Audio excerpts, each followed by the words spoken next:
Hi అండి, అందరూ ఎలా ఉన్నారు? మేము కూడా బాగున్నామండి. ఈరోజు రెసిపీ వచ్చేసి పన్నీర్ పలావ్ చేసుకుందామండి.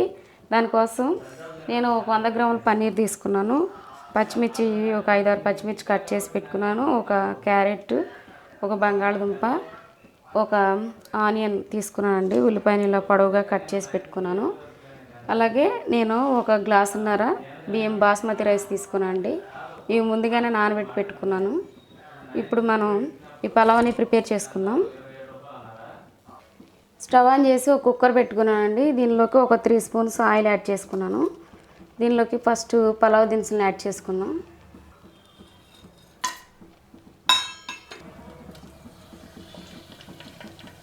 ఇప్పుడు దీనిలోకి పన్నీర్ని యాడ్ చేసుకుందాం.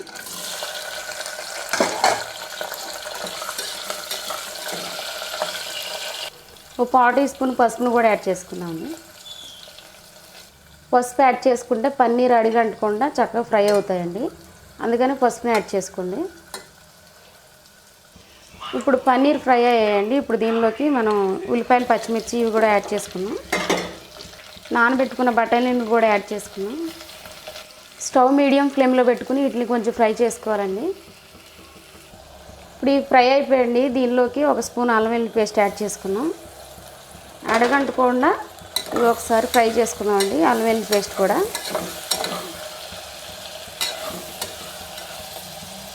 దీనిలో ఒక స్పూను గల్లుప్పుని యాడ్ చేసుకున్నాం.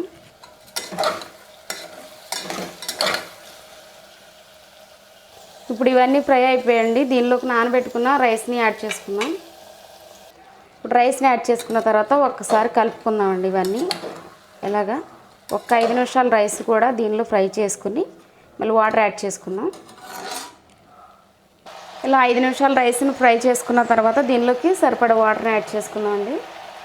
ఇప్పుడు దీనిలోకి వాటర్ని కూడా యాడ్ చేసుకున్నామండి. ఇప్పుడు ఫైనల్గా దీనిలో కొత్తిమీర, కొంచెం పుదీనాను కూడా యాడ్ చేసి ఇక మూత పెట్టేసుకుందాం.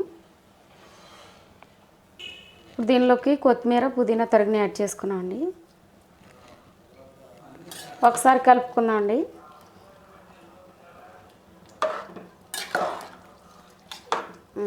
ఇప్పుడు దీనికి మనం మూత పెట్టేసుకుని ఒక 2 విజిల్స్ వస్తే సరిపోతుందండి. మనకి ఇంకా ఎక్కువ అవసరం లేదు. 3 విజిల్స్ అయితే అడుగంటిపోతుంది.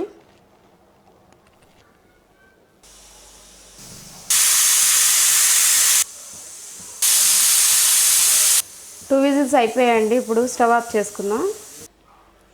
ఇప్పుడు ఆవిరిపోయిందండి. ఒకసారి మూత ఓపెన్ చేసి చూసుకుందాం. చూడండి, మనకి బాగా చక్కగా కుక్ అయిందండి పన్నీర్ పులావ్. ఇది ఒక ప్లేట్లోకి సర్వ్ చేసుకుందాం. ఓకే అండి, ఫైనల్గా మనకి పన్నీర్ పులావ్ అనేది ఇలా రెడీ అయిపోయిందండి. ఒకసారి తప్పకుండా ట్రై చేయండి. దీనిలోకి నేను కుర్మా ఏం చేయలేదండి. మిల్ మేకర్ కుర్మా చేద్దాం అనుకున్నాను కానీ టైం సరిపోలేదండి. ఇప్పటికే 1 o'clock అయిపోయింది. అందుకని నేను పెరుగు చట్నీతో సరిపెట్టుకుంటున్నాను. పెరుగు చట్నీ చేశానండి దీనికి కాంబినేషన్గా. ఒకసారి తప్పకుండా ట్రై చేయండి. పిల్లలు చాలా ఇష్టంగా తింటారు. వాళ్ళకి లంచ్ బాక్స్లో కూడా ఇలా ప్రిపేర్ చేసి పెట్టవచ్చు. నచ్చితే లైక్ చేయండి, షేర్ చేయండి, సబ్స్క్రైబ్ చేయండి. అలాగే లింక్ని మీ ఫ్రెండ్స్ అండ్ ఫ్యామిలీ మెంబర్స్కి కూడా షేర్ చేయండి. అలాగే అందరిలాగా నన్ను కూడా సపోర్ట్ చేయండి. Thank you for watching.